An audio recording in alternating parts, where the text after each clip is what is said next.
Ein Hinweis für die Zuschauer, die sich erst jetzt eingeschaltet haben. Die ARD hat aus aktuellem Anlass heute Abend ihr Programm geändert. Der vorgesehene Beitrag Schwarz, Rot, Gold entfällt und wird zu einem späteren Zeitpunkt gesendet, den wir Ihnen noch rechtzeitig bekannt geben werden. Meine Damen und Herren, nach dem Ende des Zweiten Weltkrieges halfen die Amerikaner der notleidenden deutschen Bevölkerung mit den begehrten Care-Paketen wieder auf die Beine. Seit dem NATO-Doppelbeschluss und der Stationierung amerikanischer Raketen hat sich diese deutsch-amerikanische Freundschaft jedoch merklich abgekühlt. Peter Steisch hat in seinem für den Südfunk Stuttgart produzierten Film Vom Care-Paket zur Pershing diese wechselseitige Geschichte der deutsch-amerikanischen Beziehungen aufgezeichnet.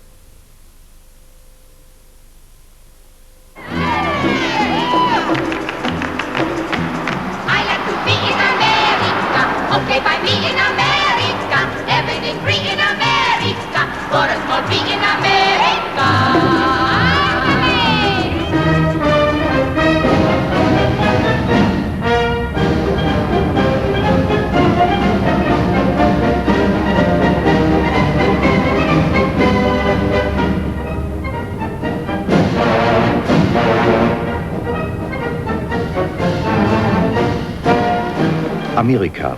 Die Kunst, einen schnellen Hamburger zu essen, haben wir von dort. Zum alten deutschen Dauerlauf sagen wir inzwischen nur noch Jogging. Und wir haben uns angewöhnt, Jeans statt Nietenhosen zu sagen.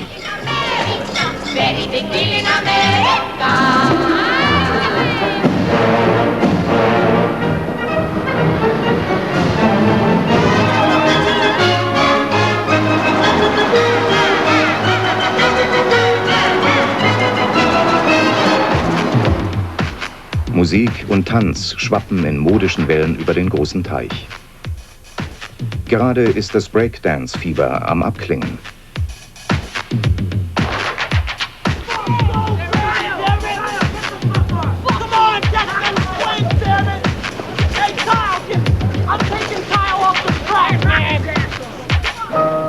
Broadway und Musical-Faszination, Coca-Cola-Imperialismus, das alles ist Amerika.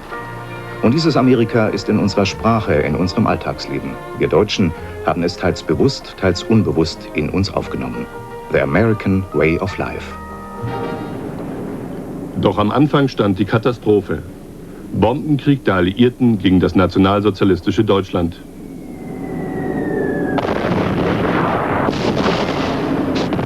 Zerstörung und Leid für die Menschen in den getroffenen Städten. Schließlich bedingungslose Kapitulation des Hitlerregimes, Sieg für die Alliierten, die Stunde Null für die Deutschen. Und dann das Wunder vom Frühjahr 1945. Die Berliner Trümmerfrauen als Symbol eines unbegreiflichen Optimismus. Die Katastrophenstimmung schlug um. Die amerikanischen Soldaten wurden plötzlich als Befreier gefeiert. Der Export des American Way of Life begann mit Blockschokolade, Kaugummi und Virginia-Zigaretten. So mühsam der Wiederaufbau auch war, den Deutschen wurde erlaubt, nun auch wieder wirtschaftlich zu genesen. Der amerikanische Außenminister Marshall hatte sich mit seinem kühnen Plan durchgesetzt, Deutschland sollte nicht für immer schwach bleiben, sondern mit Hilfe einer Milliarden-Dollar-Spritze wieder zur starken Industrienation werden. Zudem kamen Hunderttausende von Care-Paketen von amerikanischen Familien gespendet über den Atlantik. Eine Aktion, die dramatische Versorgungsengpässe in Deutschland verhindern half. Care, zu Deutsch sich sorgen, das Wort bekam politische Symbolkraft. Die Sieger sorgten sich wieder um die Besiegten. Mag auch das eigene Interesse dabei hoch gewesen sein, die Besiegten reagierten mit Dankbarkeit und jahrelanger Bündnistreue. Fast 40 Jahre danach, 1983, eine kalte Dezembernacht im schwäbischen Mutlangen. Die ersten 9 Pershing 2 Mittelstreckenraketen werden auf deutschem Boden stationiert. Man hat bewusst die Nacht gewählt. Man fürchtet um den Frieden, um den Inneren diesmal. Über ein Jahr lang haben Hunderttausende in der deutschen Friedensbewegung gegen die Stationierung protestiert. Wochenlang wurde Mutlangen blockiert. Vom Care-Paket zu Pershing, das ist eine lange Wegstrecke in den deutsch-amerikanischen Beziehungen. Damals begegneten wir den Amerikanern mit Dankbarkeit und neigten deshalb zur Idealisierung des amerikanischen Modells. Eine Wurzel für viele Missverständnisse in der Vergangenheit. Nach Vietnam und Watergate hat das Modell Amerika viel von seiner Attraktivität verloren. Jetzt neigen nicht wenige Deutsche zur Dämonisierung der USA. Eine neue Quelle für Missverständnisse. Als John F. Kennedy 1963 Berlin besuchte und mit einer Konfetti-Parade geehrt wurde, da hatte das Modell Amerika kaum Kratzer. Im Gegenteil. Kennedy verkörperte amerikanische Ideale wie kein anderer Präsident.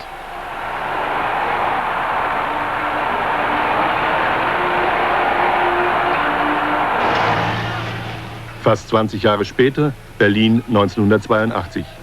In der Stadt toben bürgerkriegsähnliche Straßenschlachten, weil Ronald Reagan zu Besuch ist. Der Kontrast geht unter die Haut.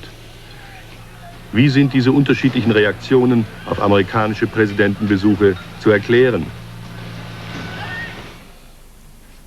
Ich glaube, dass schon ein Bewusstseinswandel eingetreten ist in den letzten 20 Jahren. Es ist ja auch ein Generationenwechsel zu verzeichnen gewesen. Diejenigen, die heute in vielen öffentlichen Funktionen tätig sind, sind nicht mehr so sehr mit Schuld beladen, wie etwa vielleicht die Generation der Väter, die noch den Krieg mitgemacht hat, die sich noch schuldig wusste gegenüber den Siegermächten. Und insofern wird heute viel kritischer gedacht als früher. Dazu kommt, dass jeder erleben kann, dass die Umwelt in immer stärkerem Ausmaß zerstört wird.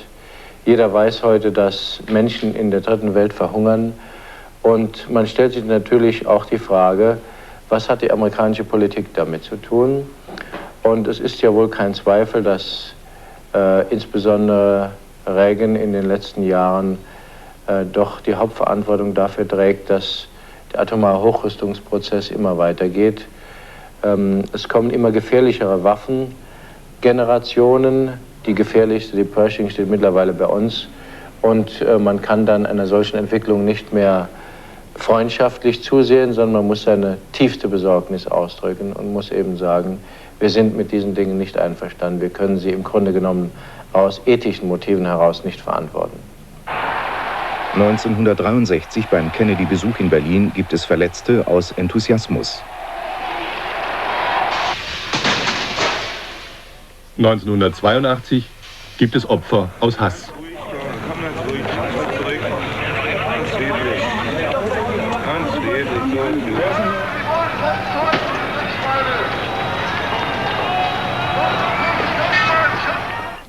Ich glaube, es ist in erster Linie eine Generationenfrage. Es sind eben jüngere Leute da, die nicht mehr wissen, was einmal geschehen ist. Ich habe mit Willy Brandt, der damals regierender Bürgermeister war, zusammen und Theodor Heuss vom Berliner Rathaus aus zu 100.000 Berlinern gesprochen. Wir sind nachher, Willy Brandt und ich, Theodor Heuss konnte nicht mit, weil sein Alter das verbot, mit einem Fackelzug Zehntausenden von Berlinern zum Kreuzberg marschiert. Willy Brandt und ich haben mit Megafonen hinüber gesprochen in den anderen Teil Deutschlands, wie wir damals zu sagen pflegten, und haben unseren Landsleuten dort Mut zugesprochen und so weiter. Das war ein allgemeiner geistiger Besitz.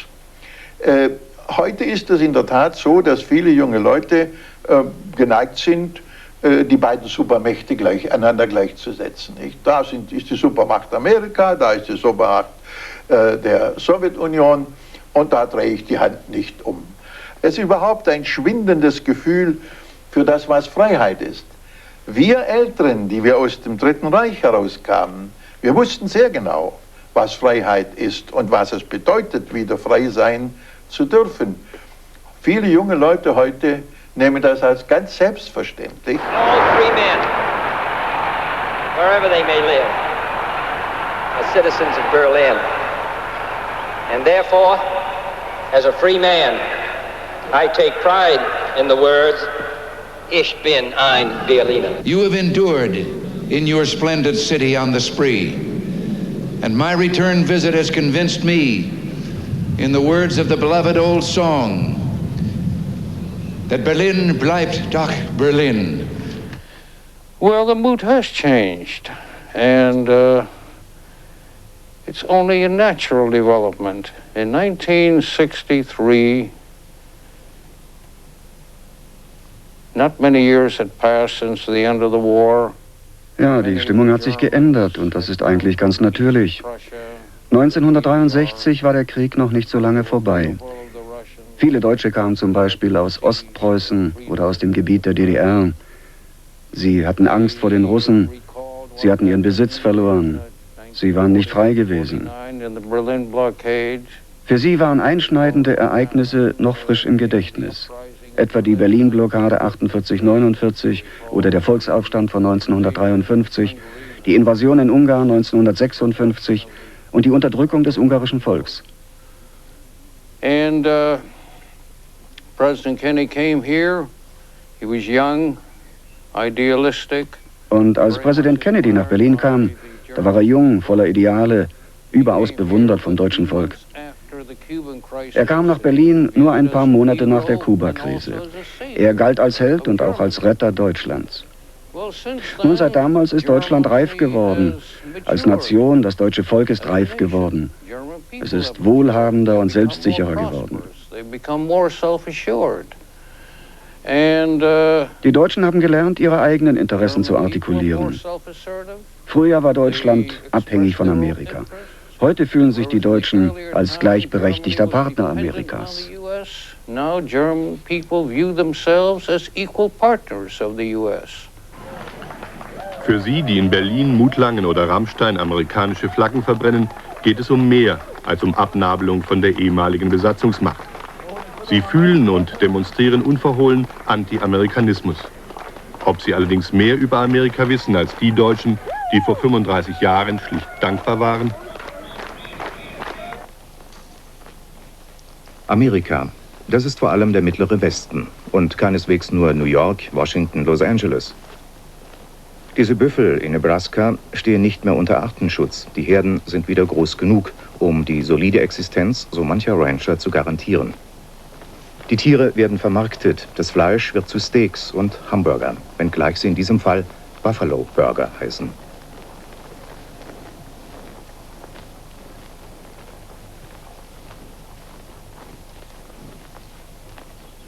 Hier im mittleren Westen, wo vor 200 Jahren die Siedler am River Platte und an den anderen großen Flüssen sesshaft geworden sind uns die Wurzeln amerikanischer Politik deutlich geworden.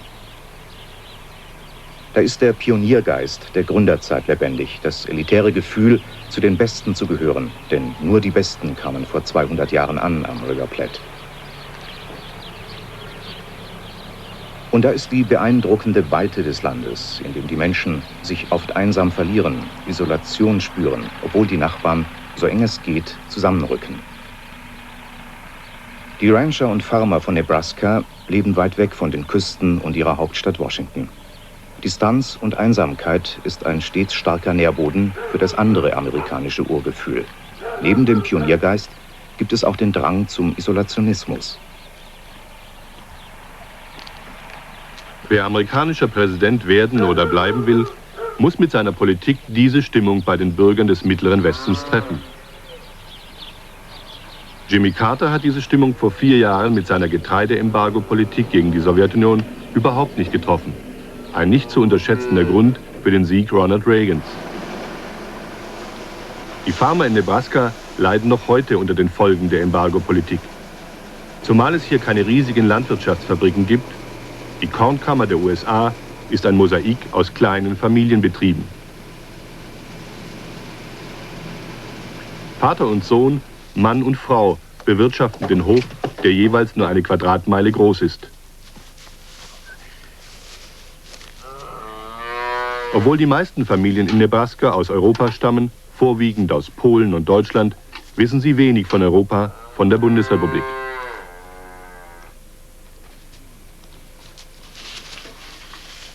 Sie würden alle ganz gerne ihre Augen verschließen vor den Verpflichtungen, die aus der amerikanischen Weltmachtrolle entstehen. Wenn da nicht ihre tiefsitzende Angst vor dem kommunistischen Russland wäre, an das sie paradoxerweise auch noch ihr Getreide verkaufen müssen, um leben zu können. Well, I Nun, ich glaube nicht, dass wir an all den Plätzen Truppen haben müssen, wo wir uns zurzeit engagieren. Aber gleichzeitig sage ich mir, dass uns die Kommunisten in Zentralamerika herausfordern. Schauen Sie nur nach Kuba. Und wenn wir dem nichts entgegensetzen, haben wir die Kommunisten bald in den Hauptstraßen Amerikas.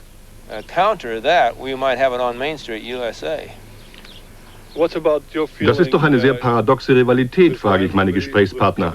Auf der einen Seite fürchten sie sich vor dem Kommunismus, auf der anderen Seite wollen sie ihr Getreide an den sowjetischen Staat verkaufen. Ich glaube nicht, dass wir Nahrung als Waffe gegen ein anderes Land einsetzen können. Embargo-Politik zerstört die ganze Welt. Und die Konsequenz? Wir werden ökonomisch doch nur von anderen Ländern überholt. Wir müssen kaufen und verkaufen können. Nur dann erhalten wir eine Wir-Welt. Andernfalls bekommen wir eine ganz und gar egoistische Welt.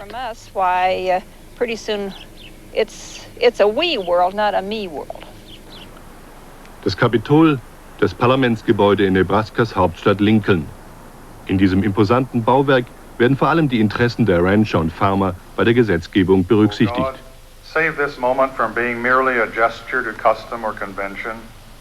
Dieser Sitzungstag wird mit einem Gebet begonnen. Das ist guter Brauch in vielen Parlamenten der Vereinigten Staaten. Doch etwas ist in Lincoln einzigartig. Anders als im Kongress in Washington und anders als in den Parlamenten anderer amerikanischer Staaten hat das Parlament von Nebraska nur eine Kammer, nur diesen Senat. Die Bürger von Nebraska haben sich schon lange darauf verständigt, weil sie sparen wollten. Geld, Steuern und Abgaben benötigen auch heute die meiste Zeit, wenn die 49 Senatoren hier über die richtige Politik streiten.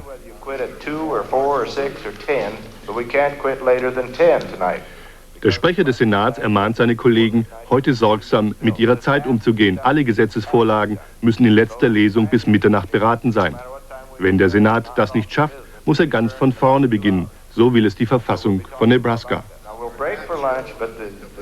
Der Umgangston im Senat ist für deutsche Verhältnisse aufreizend lässig. Regionales Selbstbewusstsein ist Trumpf, die Hauptstadt Washington ist weit. For goodness sake, don't talk everything to death today or we're not going to get anywhere. I'm thinking, gee, I'm sorry to see a couple are gone that I should be saying this to. Unvorstellbar ist es, dass sich dieses Parlament einmal einer außenpolitischen Frage annimmt. Lateinamerika ist hier kein Thema, Europa schon gar nicht. An Druck bei der größten Zeitung Nebraskas, dem Lincoln Journal. Es ist 14:30 Uhr, die Stadtausgabe läuft durch die Rotation. 46.000 Exemplare wollen täglich an den Mann gebracht werden. Deshalb hat der Lincoln Journal die typische Philosophie nahezu aller amerikanischen Zeitungen, Washington Post und New York Times vielleicht ausgenommen. Man stellt sich die Intensität des Leserinteresses in konzentrischen Kreisen vor. Zuerst mein Zuhause, dann meine Stadt, dann Nebraska, dann die Vereinigten Staaten, vielleicht noch ein bisschen Kanada und Lateinamerika. Informationen über außenpolitische Ereignisse um ihrer selbst willen, das lockt niemanden, nicht zum Kauf an der Straße, schon gar nicht zum Abonnieren.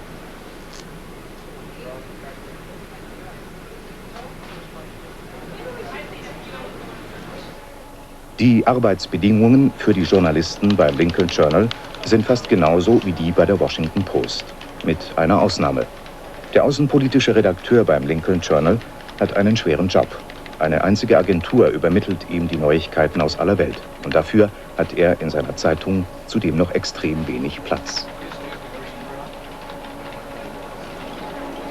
May I disturb you for a moment?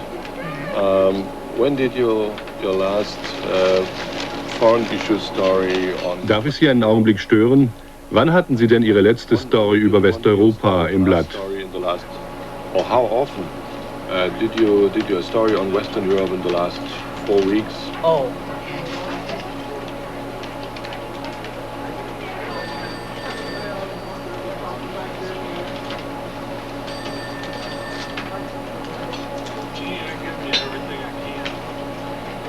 Today, well, that's Eastern Europe on Turkey. Yeah. We've got Casper Weinberger, who's visiting Turkey, but that's Eastern Europe. Ja, das war aber Osteuropa, die Türkei. Wir hatten eine Geschichte über den Besuch von Caspar Weinberger in der Türkei. Ja, aber das ist Osteuropa. Dann hatten wir etwas über den französischen Lastwagenstreik, den Bauernstreik. Aber sehr oft haben Sie wohl nicht Westeuropa-Themen im Blatt.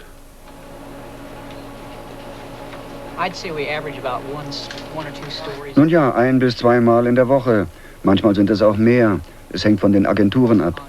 Wir haben da kein großes Angebot und der Nahe Osten dominiert da schon eine ganze Weile.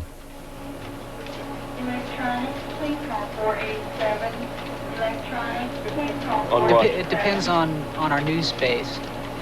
We don't have a lot of wire space, and the Mideast has been the predominant news for quite a while. I'm trying to think of Germany, you know. Ich überlege wirklich, wann wir das letzte Mal etwas über Deutschland im Blatt hatten. Ja, wann hatten Sie die letzte Story über die Bundesrepublik? You're gonna pin me down. Sie bringen mich ganz schön in Verlegenheit. Well, Reagan spoke to Helmut Kohl. Ihr Kanzler Kohl hat heute mit Ronald Reagan gesprochen. Lassen Sie mich mal auf mein Terminal schauen, was der gesagt hat. We'll see what he has to say. Okay. On arms control. On arms control. Reagan has... Es ging um Rüstungskontrolle. Präsident Reagan hat die Gespräche mit der Sowjetunion abgebrochen über die Reduzierung nuklearer Sprengköpfe in Westeuropa.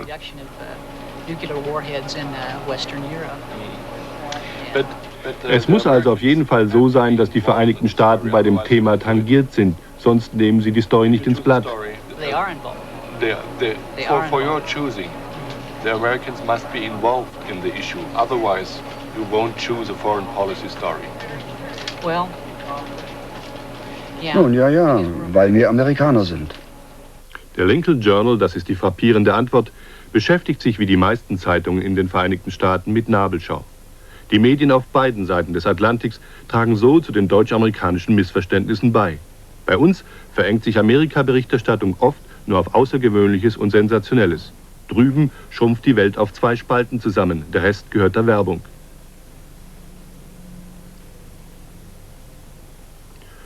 Und aus der Sicht von Lincoln gehört dabei zur Welt sogar noch New Orleans. Was bleibt, ist Thunfischsalat.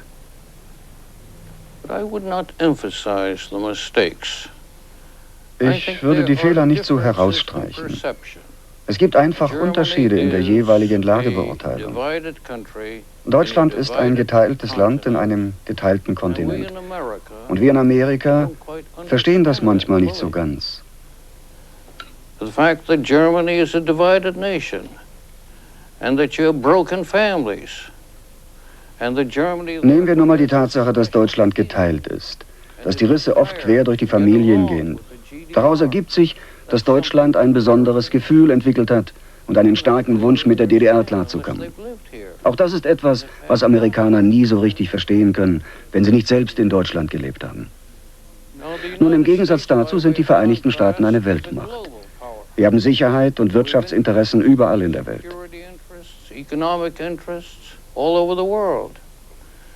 And we sometimes wonder why Europeans and Germans in particular... Und wir wundern uns manchmal, warum die Europäer und besonders die Deutschen unser Problem in unserem eigenen Hinterhof in Zentralamerika nicht verstehen. Und manchmal wundern wir uns, warum die Deutschen unser Problem am Persischen Golf nicht begreifen, wo doch die Deutschen viel mehr von dem Öl aus dieser Region abhängig sind als wir in Amerika. Das sind also solche Unterschiede in der Lagebeurteilung, weil eben auch unsere Positionen in der Welt verschieden sind. Aber im Großen und Ganzen kommen doch Amerikaner und Deutsche recht gut miteinander zurecht. Haben Sie Ihrer Regierung genügend erzählt bei Ihren Analysen, wie das Phänomen der Angst der Deutschen wirkt, der Angst vor einem neuen Krieg, der Angst vor einem neuen Atomkrieg? Da müssen Sie sehen, das ist sehr schwierig für das ganze Ausland, diese Psychologie zu verstehen. Wenn Kollegen und Freunde von mir in die Bundesrepublik reisen, dann sehen sie ein starkes, wohlhabendes, selbstbewusstes Land. Sie sehen kein Land, das mit Angst und Selbstzweifel überladen ist, genau das Gegenteil. Wenn Sie die internationalen Möglichkeiten der Bundesrepublik betrachten, sehen Sie wieder ein Land, das an erster oder zweiter Stelle in der Welthandel ist, ein Land mit starken Bindungen, mit sehr viel Respekt und sehr vielen Möglichkeiten auf der Welt. Jetzt gibt es tatsächlich die Frage der Psychologie. Es ist zum Beispiel sehr schwierig für uns, unseren Kongress hier klarzustellen, warum, sagen wir, die Bundeswehr nicht größer sein kann oder warum der deutsche Verteidigungshaushalt vielleicht nicht größer sein sollte und vielleicht unsere kleiner sein sollte, wenn es um Europa geht. Das sind Schwierigkeiten mit Perzeptionen, die auf beiden Seiten des Atlantiks existieren und die vielleicht diese neue Zeit kennzeichnen, in der wir uns jetzt befinden. Auf der anderen Seite des Atlantiks, in Lincoln, Nebraska, sind wir zu einer Dinnerparty eingeladen. Wir fahren in ein Wohnviertel, wo die Oberschicht lebt. Dieses Haus gehört Hans Brisch. Er ist der persönliche Referent des Präsidenten der Universität von Nebraska. Hans Brisch, 1955 von Kaiserslautern nach Amerika ausgewandert, hat Freunde für uns eingeladen. Professoren an der Uni, Journalisten, ein Verfassungsrichter am Staatsgerichtshof von Nebraska. Intellektuelle sind zusammengekommen an diesem Abend, kein Zweifel. Und doch auch sie haben eine große Gefühlsdistanz zu Washington. Und deshalb meine Frage, wenn Washington schon so weit weg ist, wie weit muss dann für die Menschen in Lincoln, Nebraska, Europa entfernt sein? In the Middle West, for this people is Washington far away. How far away must be Europe? This was a very popular war, World War II. Nun, der Zweite Weltkrieg war ein Krieg, der wirklich ins Bewusstsein unseres Volkes drang, erzählt der Verfassungsrichter. Bei mir zu Hause kämpften Söhne von deutschen Auswanderern gegen die Heimat ihrer Väter. Deshalb sind wir hier sehr entschlossen, alles zu tun, damit wir nicht wieder in eine Lage kommen, wo Deutsche und Amerikaner sich als Feinde betrachten oder sogar wirklich als Feinde handeln.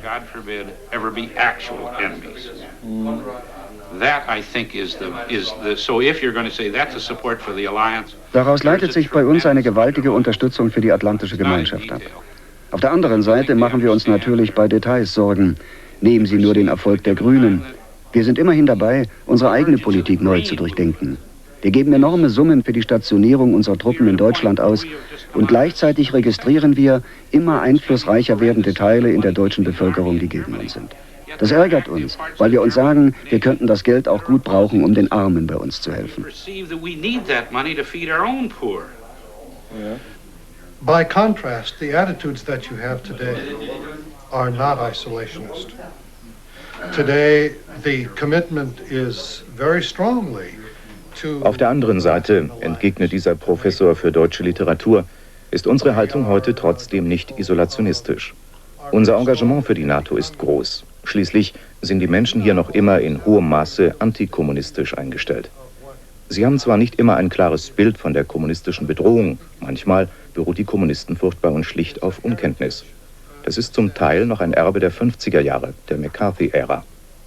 The post-war McCarthy era, as we call it, here in the United States, where their attitudes haven't really kept up. Und diese Vorstellungen halten nicht mehr Schritt mit der Realität von heute. Gleichwohl, auch aus solchen Quellen speist sich die enorme Unterstützung für die NATO, für die Stationierung amerikanischer Truppen in Deutschland. On the part of many Americans in this part of the country to favor the NATO alliance, to support the presence of troops in Germany. Raus aus Europa, dafür gibt es heute noch keine Mehrheit in den USA. Wenngleich die Amerikaner mit Neid auf Deutschland und Japan schauen, Länder, die im Windschatten amerikanischer Unterstützung inzwischen unliebsame Konkurrenten im Welthandel sind. Diese Einschätzung klingt an diesem Abend immer wieder an. Ich glaube, sagt Hans Briesch, wir haben uns gegenseitig einfach als selbstverständlichen Besitz betrachtet. Und immer, wenn in einer Partnerschaft der eine glaubt, dass der andere immer mit ihm marschiert, wann immer man ihn ruft, dann verlangt man einfach zu viel. Ich glaube, dass wir unsere Beziehungen nicht immer so eng aufeinander abgestimmt haben, wie das notwendig gewesen wäre. Das ist wie in einer Ehe. Man kann eine andere Person nicht als selbstverständlichen Besitz ansehen. Und das ist ähnlich, wenngleich viel komplizierter, in den Beziehungen einer Nation zu einer anderen. Wir haben den Themen, die uns spalten können, in der Vergangenheit nicht genügend Aufmerksamkeit gewidmet. We simply have not paid enough attention kind of to the issues which confront the different nations.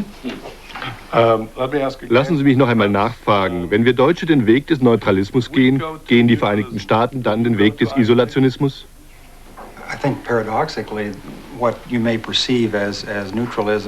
Paradoxerweise, so wie Sie deutschen Neutralismus und amerikanischen Isolationismus verstehen, sagt dieser Geschichtsprofessor, paradoxerweise ist das ein Hinweis auf den Erfolg unserer Beziehungen.